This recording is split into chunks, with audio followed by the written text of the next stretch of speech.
नमस्ते गाइस, मेरा नाम है अभिमन्यु। स्वागत है आप सभी का स्पीक अर्बन इंग्लिश में। दोस्तों, लाइफ में हमें बहुत बार इन तरीकों के वाक्यों का इस्तेमाल करना पड़ता है। जैसा कि अगर मैं कहूँ, ये लड़का मेरी समझ से बाहर है, तुम्हारी बातें मेरी समझ से बाहर है, खाना बनाना मेरी समझ से बाहर है। तो दोस्तों, समझ से बाहर है, समझ से बाहर है, इन तरीकों के वाक्यों का इस्तेमाल हम अपनी डेली कन्वर्सेशन में बहुत बार करते हैं। तो आज के वीडियो में यही सीखेंगे, इन तरीकों के वाक्यों को आप इंग्लिश में किस रूल के अकॉर्डिंग फॉर्म कर सकते हैं। ठीक है दोस्तों, तो सबसे पहली चीज देखिए, समझ से बाहर। समझ से बाहर, इसे आप इंग्लिश में कहते हैं बियॉन्ड माई अंडरस्टैंडिंग। दोस्तों, अगर मेरी समझ से बाहर है तो बियॉन्ड माई अंडरस्टैंडिंग, उसकी समझ से बाहर है तो बियॉन्ड हिज अंडरस्टैंडिंग। ये चेंज हो सकता है, ठीक है। उसके बाद रूल देखिएगा, रूल बहुत ही सिंपल है। सबसे पहले आता है आपका सब्जेक्ट, उसके बाद हेल्पिंग वर्ब, उसके बाद बियॉन्ड माई अंडरस्टैंडिंग। ठीक है दोस्तों, subject, helping verb, beyond my understanding. ठीक है, एग्जाम्पल से और बेहतर समझेंगे। देखिए, पहला है आपका, वो लड़की मेरी समझ से बाहर है। वो लड़की मेरी समझ से बाहर है। That girl is beyond my understanding. That girl is beyond my understanding. तुम्हारे बातें मेरी समझ से बाहर है। तुम्हारी बातें मेरी समझ से बाहर है। Your talks are beyond my understanding. Your talks are beyond my understanding. English उसकी समझ से बाहर है। इंग्लिश उसकी समझ से बाहर है। English is beyond his understanding. दोस्तों, यहां पे हिज आ गया क्योंकि उसकी था, ठीक है।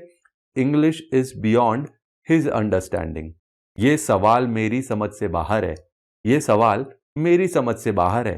This question is beyond my understanding. This question is beyond my understanding. वो खाना खाने में लगा हुआ है। वो सोने में लगा हुआ है।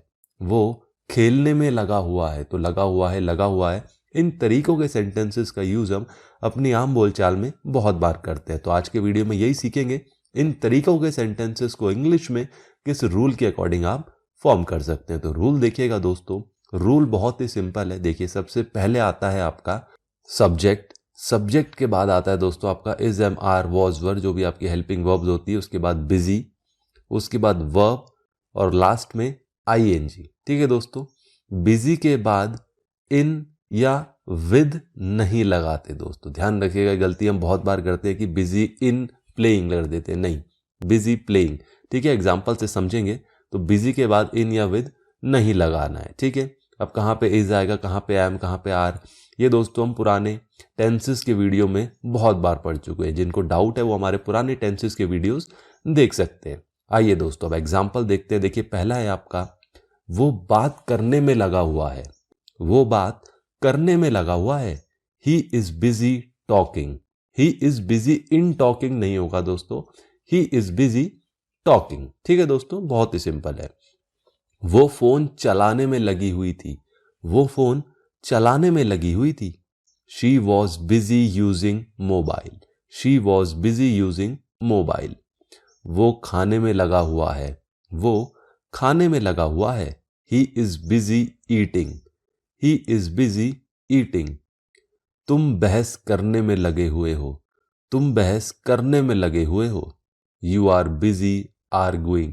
You are busy arguing.